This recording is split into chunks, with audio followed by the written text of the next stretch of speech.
Saya kalau pagi-pagi bangun tidur,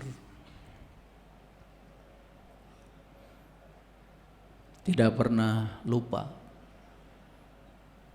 ketika mata ini terbuka mengucapkan terima kasih atas hari baru yang diberikan Allah kepada saya. Kesempatan untuk belajar hal-hal baru, kesempatan untuk meningkatkan sudut pandang baru. Karena bagi saya, hidup itu bukan soal mendapatkan, tapi hidup itu adalah soal mengizinkan. Karena Allah selalu bersama dengan kita.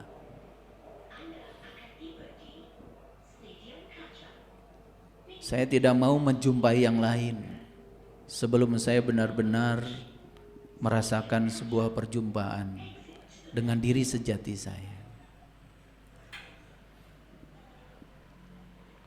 Setelah melakukan berbagai hal, mulai dari olah nafas, berterima kasih pada nafas, melaksanakan ritual-ritual sebagaimana yang diajarkan leluhur kita. Biasanya saya menyantap 1 sendok minyak zaitun. Sudah ada di kamar semuanya. Setelah itu kemudian minum madu aja 1 sendok. Baru minum air hangat tidak kurang dari 600 mili. Baru saya olahraga. Selama olahraga di treadmill itu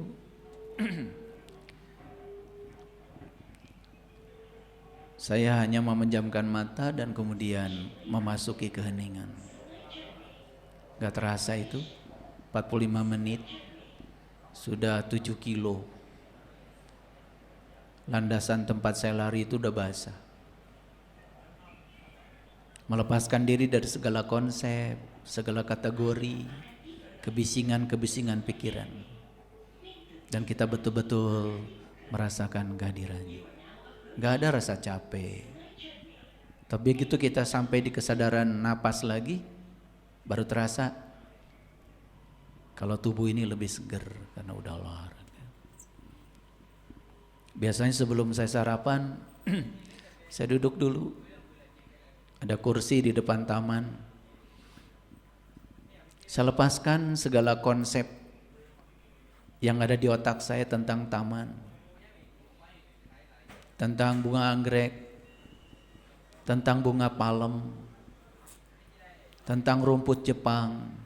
Saya lepaskan semua konsep itu. Begitu saya menyaksikan semua itu dengan keheningan, tanpa nama, tanpa label, tanpa kategori, saya betul-betul menyaksikan semuanya dalam keheningan. Kok saya di situ merasakan Dia yang meliputi semesta raya itu kemudian menampakkan dirinya dalam setiap wujud-wujud ciptaannya itu. Saya merasakan energi halus yang luar biasa. Saya merasakan energi lembut yang luar biasa. Karena selama ini kita melihat tetapi tidak memandang. Saya merasakan, saya melihat, sekaligus saya memandang. Saya merasakan suatu kedalaman yang luar biasa di situ. Tidak terasa air mata mengalir.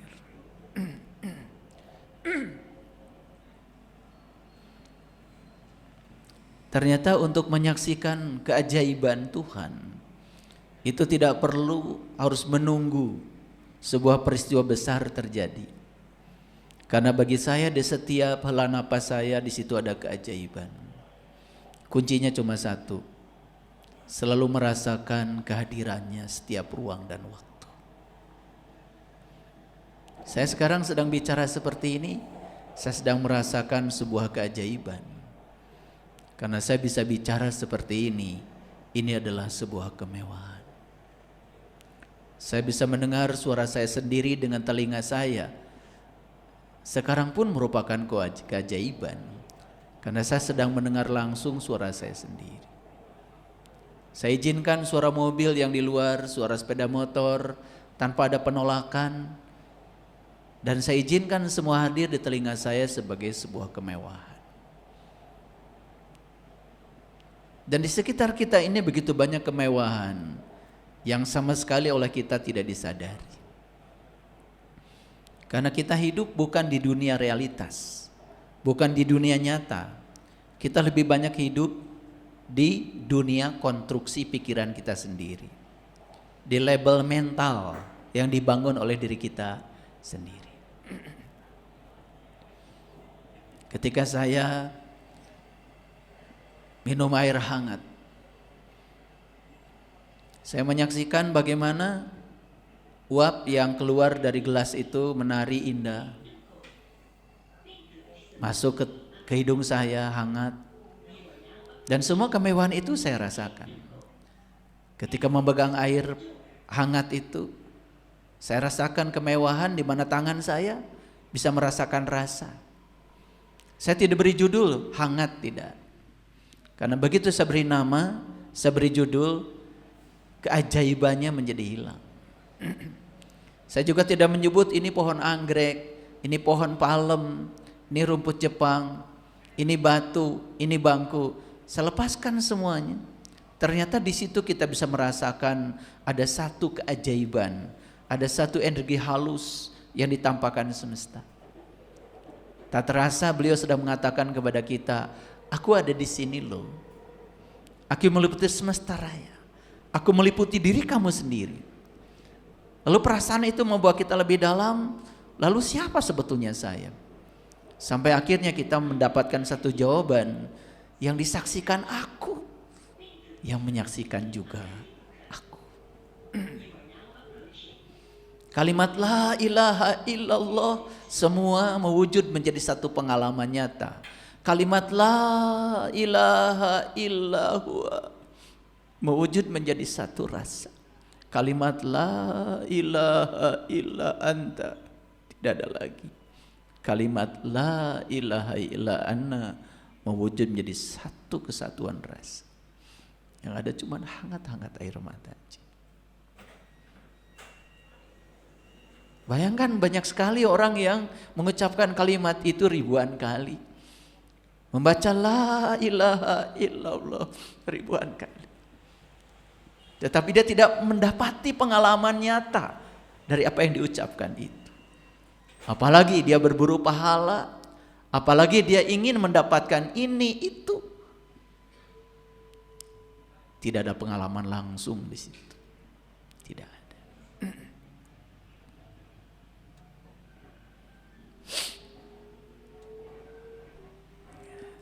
Kenapa hari ini saya ingin menyampaikan pengalaman ini? Makanya saya beri judul kajian kita hari ini adalah perjumpaan sejati dengan keajaiban.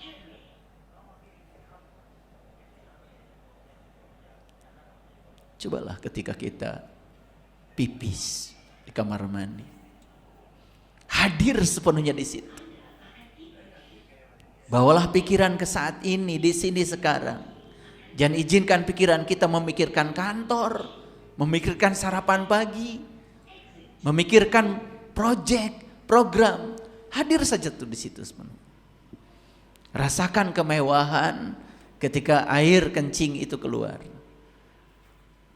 Dengarkan suara gemericiknya air kencing ketika keluar. Coba hadir di situ. Kalian akan bertemu dengan keajaiban di situ. Apa yang kita lakukan selama ini? Kita ke kamar mandi, mandi nyaris tanpa kesadaran. Pipis nyaris tanpa kesadaran. Buang air besar nyaris tanpa kesadaran. Sarapan pagi, pikiran sudah loncat kemana, nyaris tanpa kesadaran. Terus begitu hidup kita. Entah apa yang kita kejar. Dia hanya ingin disadari. Aku ada di sini loh. Aku sang keberadaan, aku sang kehadiran. Aku ada bersamamu. Aku hanya butuh dirasakan kehadiranku olehmu saja. Hanya itu yang dimau oleh Allah. Dan ketika kita dalam merasakan kehadiran itu, Laisa kamitslihi syai'un. Pengalaman itu, rasa itu tidak bisa digambarkan lagi dengan kata-kata. Melampaui semua kata-kata. Coba sekarang berjalan dengan kesadaran. Ketika kaki bisa melangkah, rasakan kemewahannya. Ketika tangan bisa memegang, rasakan kemewahannya. Luapkan rasa syukur dan ungkapan terima kasih yang terus menerus dari dalam. Coba rasakan kemewahan. Bapak Ibu sekarang bisa duduk seperti ini. Coba hadir di sini sepenuhnya. Rasakan kemewahannya. Luapkan kegembiraan, rasa sukacita yang dalam. Karena kita masih bisa seperti ini. Sering-sering melakukan itu, kita akan merasakan keheningan yang dalam. Di situ kita akan mengalami perjumpaan dengan diri sejati kita yang sesungguhnya.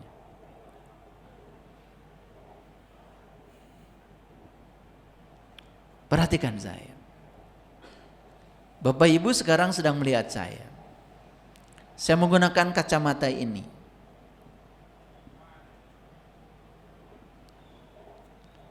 Saya sedang menyaksikan Bapak Ibu dengan kacamata ini. Apa yang saya saksikan pun tidak bisa saya jelaskan dengan kata-kata. Pokoknya saya menyaksikan dengan kacamata ini. Sekarang saya ganti kacamatanya.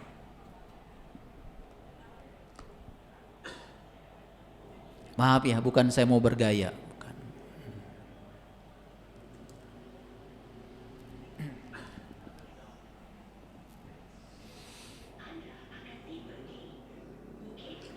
Saya ganti kacamata saya. Ternyata keadaan yang saya lihat itu jadi berubah. Apakah perubahan ini karena Bapak Ibu yang saya lihat berubah? Atau karena kacamata saya yang berubah? Kacamata kan, betul nggak? Kacamata saya yang berubah. Tadi pakai kacamata yang pertama, saya melihat Bapak Ibu semua tadi pada terang gitu. Kok sekarang Bapak Ibu jadi pada gelap? Apa saya boleh menyimpulkan Bapak Ibu sekarang gelap? Tidak. Tapi itulah kehidupan kita selama ini. Kita semua membuat kesimpulan dari kacamata kita sendiri.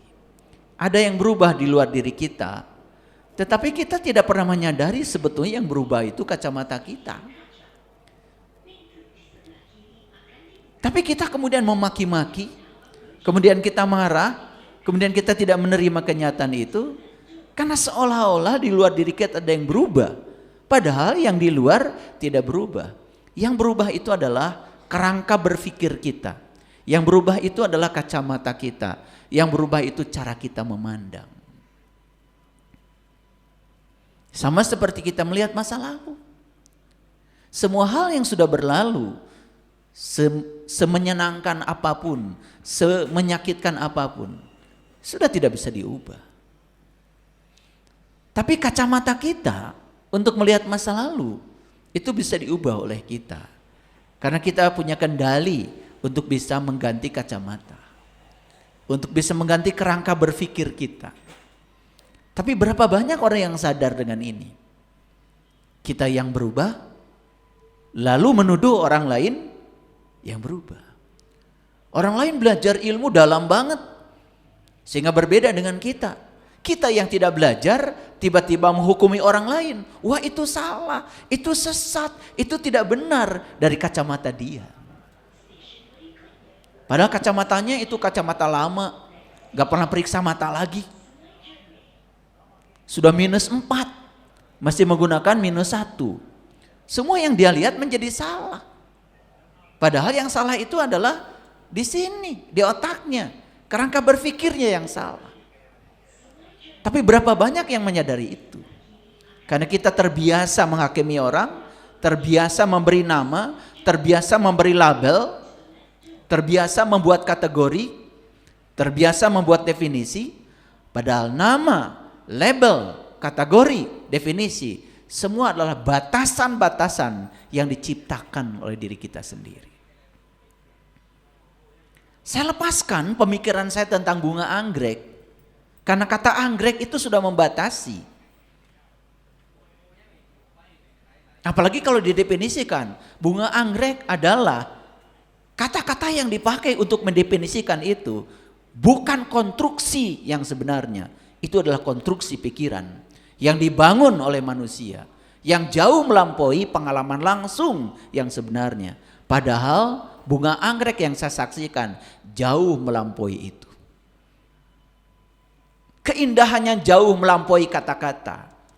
Bahkan akarnya jauh melampaui kata-kata, wanginya jauh melampaui kata-kata. Dan kita kehilangan semua itu. Kenapa? Karena kita membatasi diri kita dengan sudut pandang kita yang serba terbatas ini.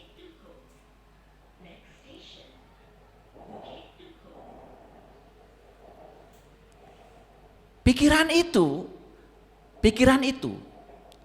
bekerja berdasarkan data yang ada di otaknya, yang sudah masuk di sini. Saya mau nanya sama Bapak Ibu. Ini yang saya pegang apa? Apa? Kacamata. Kok tahu? Karena Bapak Ibu pernah melihat barang ini. Dan barang ini selama ini oleh orang lain diajarkan kepada kita. Namanya kacamata. Jadi artinya di otak kita sudah ada informasi yang seperti ini, namanya kacamata. Makanya begitu saya tunjukkan ini, Bapak Ibu langsung bisa menjawab, itu kacamata.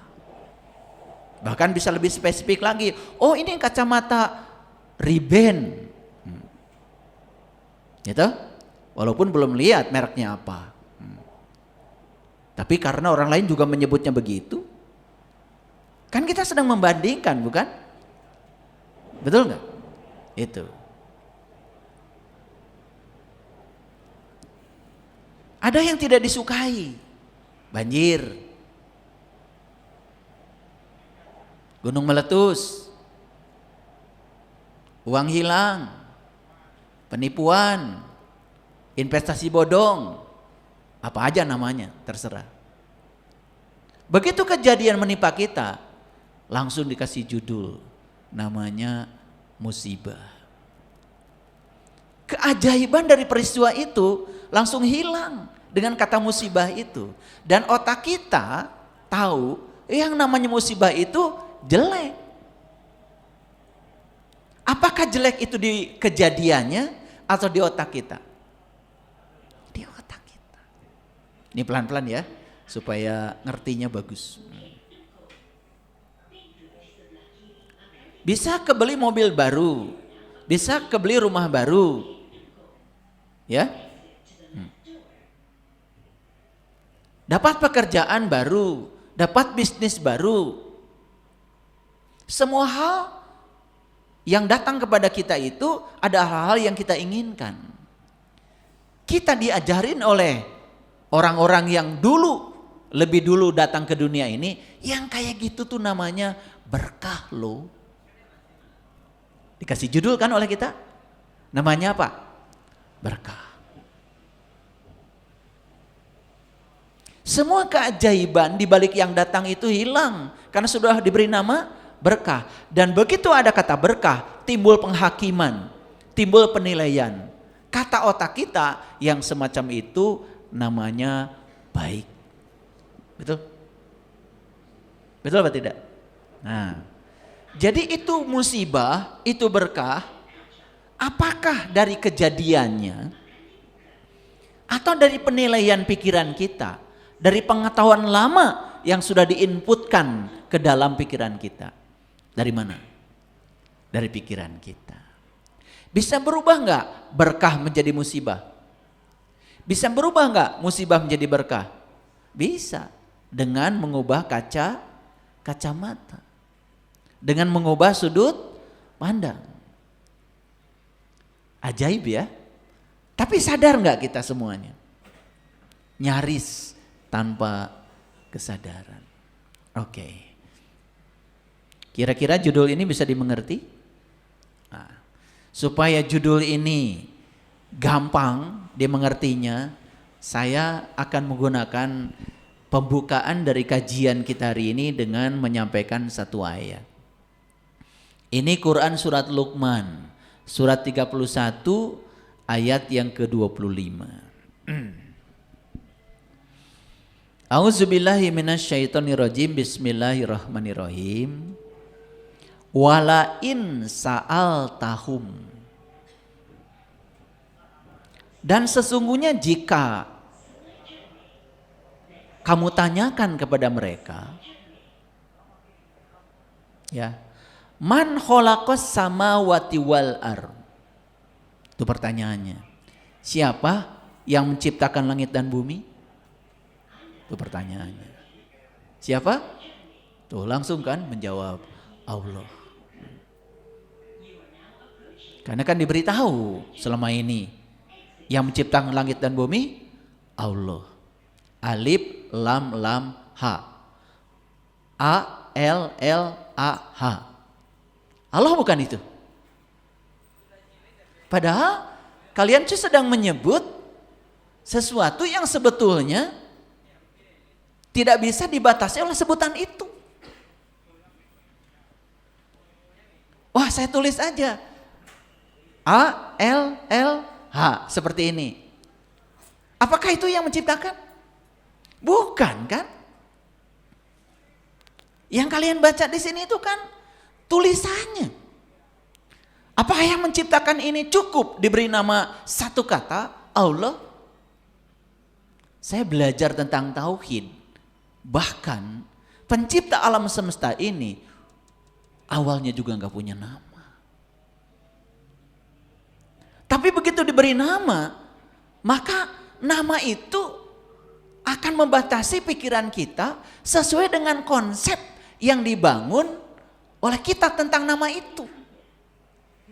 Ngerti gak? Misalnya dari kecil kita diajarkan, kalau kamu baik sama Allah, maka kamu akan masuk surga. Tapi kalau kamu tidak baik sama Allah, gak taat sama Allah, kamu akan dibakar loh dalam neraka.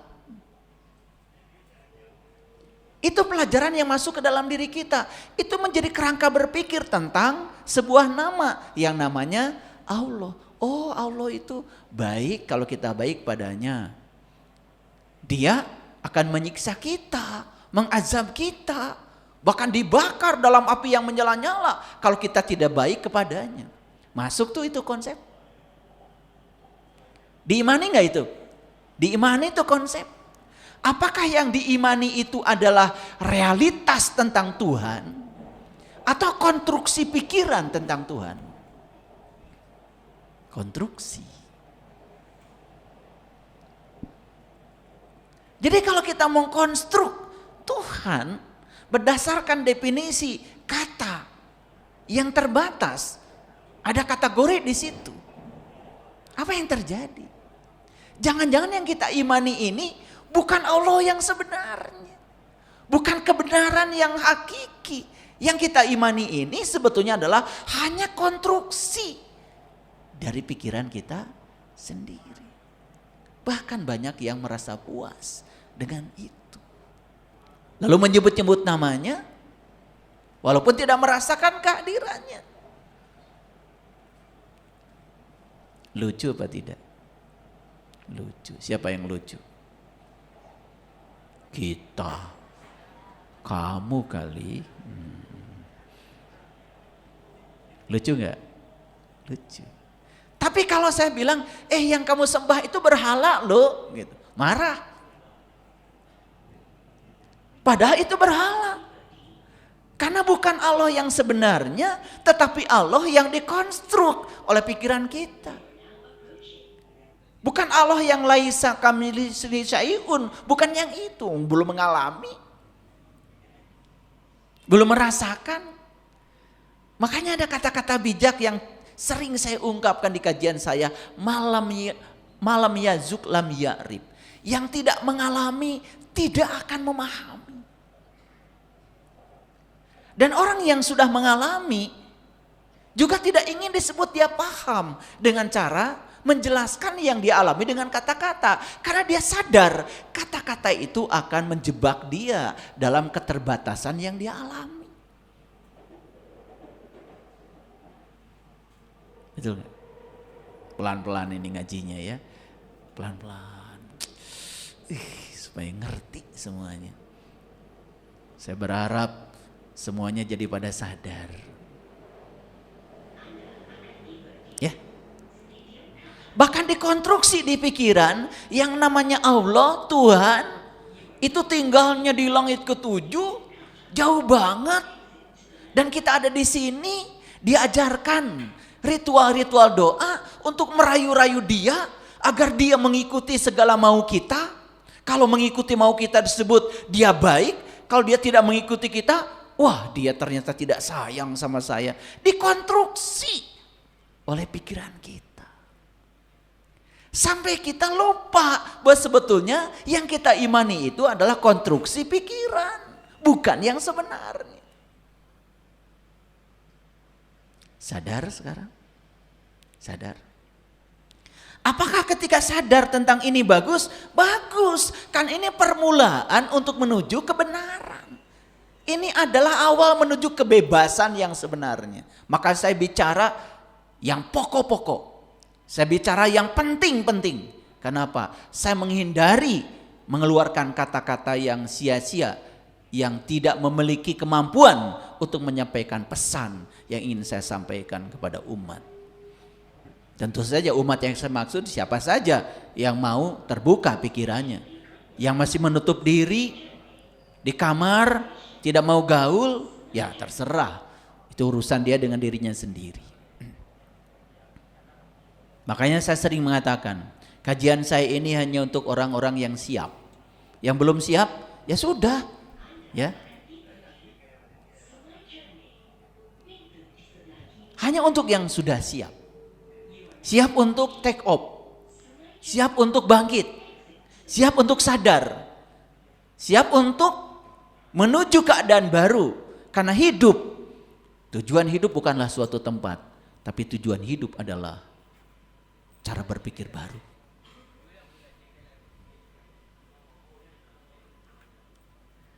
Dan sesungguhnya jika kamu tanyakan kepada mereka, man khalaqas samawati wal ard, siapa yang ciptakan langit dan bumi?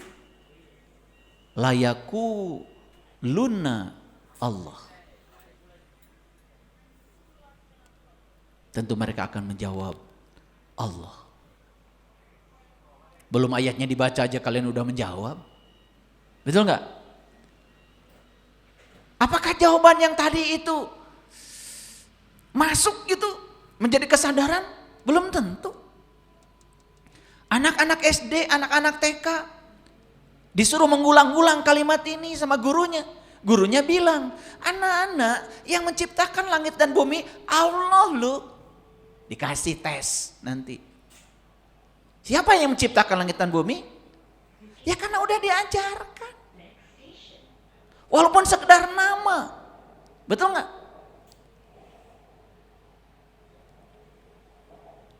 Dikasih nilai 10. Bagus. Luar biasa Kak. Kan dikasih nilai, nilainya tertinggi, dia jadi lupa. Udah selesai sampai di situ. Itu waktu SD. Waktu SMP ditanya lagi, siapa yang ciptakan langit bumi? Allah. SMA sama, di perguruan tinggi sama. Udah lulus S1, S2, S3 ditanya, siapa yang ciptakan langit bumi? Tetap jawabannya Allah. Tapi ada nggak keinginan tahu? Sebetulnya siapa dia? Yang sebenarnya seperti apa? Ada nggak yang gitu? Jarang.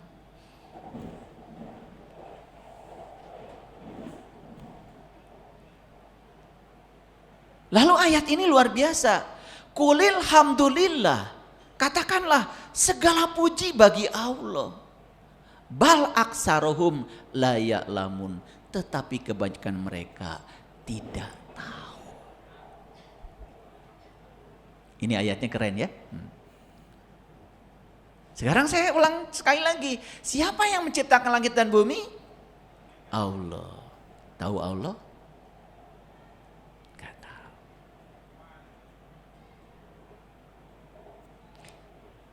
Siapa yang menciptakan kursi? Tukang kursi. Apakah tukang kursi dengan kursi sama? Tidak sama.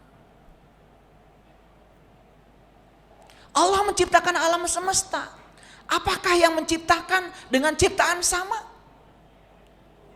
Kalian pakai ilmu tukang kursi tadi. Tidak sama.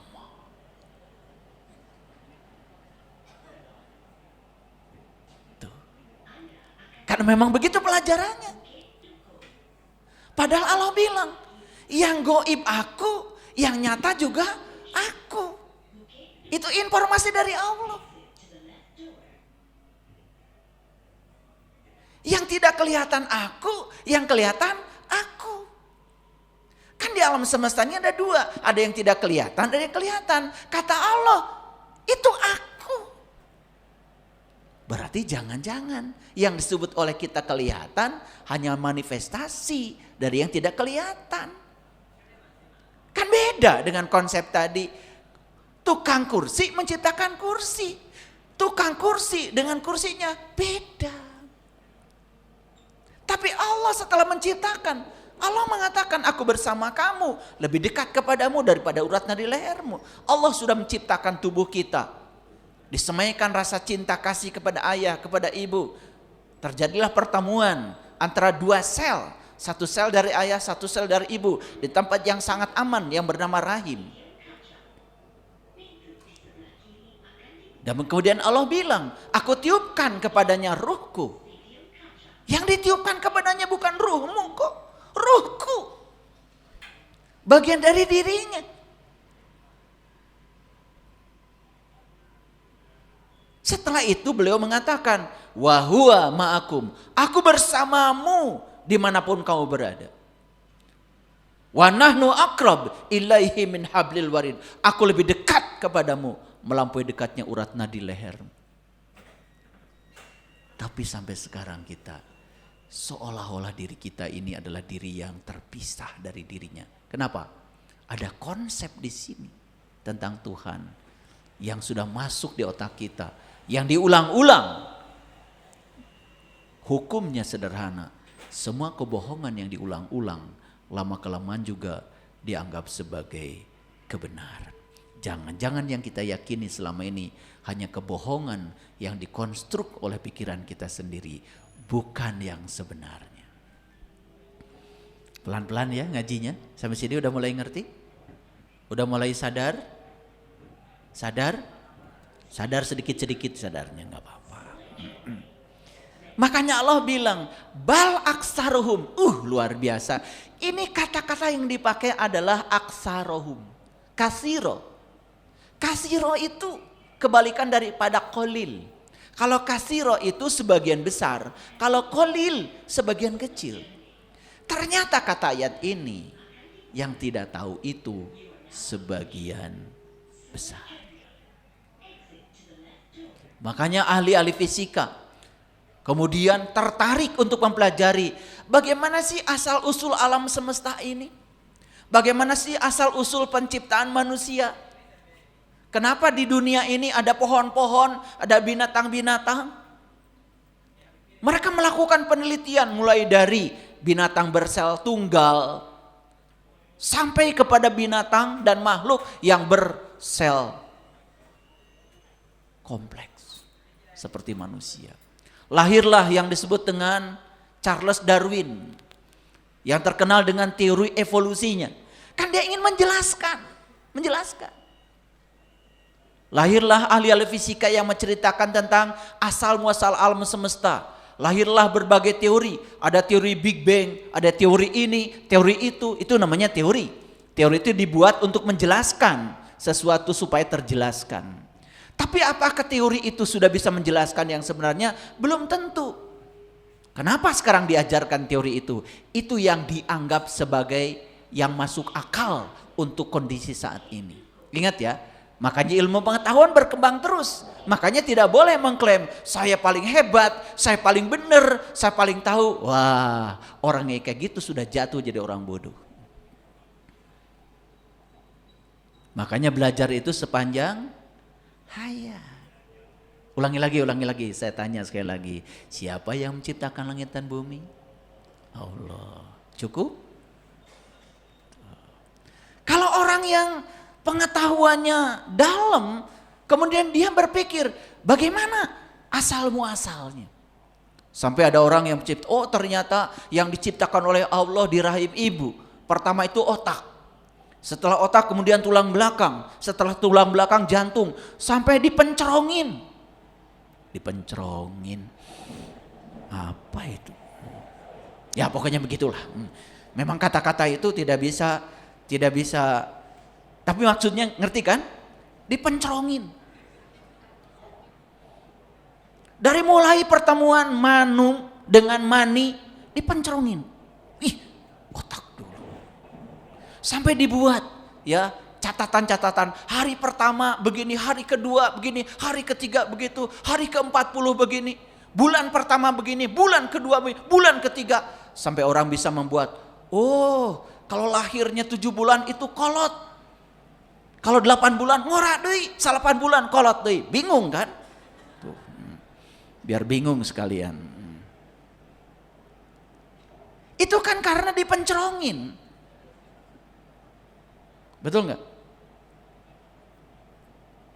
Sampai bisa tahu bagian tubuh yang paling tua di dalam diri kita bagian mana. Oh itu yang namanya otak. Lalu timbul pertanyaan, kok di Quran ada kata-kata Baitil Atiq, rumah tua? Jangan-jangan itu yang dimaksud Allah. Tuh, begitu ya cara belajar, betul nggak? Kok di Jakarta ada kota tua, di Semarang ada kota tua, di Bandung ada Dayakolot, buah-buah. Betul nggak? Itu. Tapi orang yang belajarnya tidak sampai ke situ.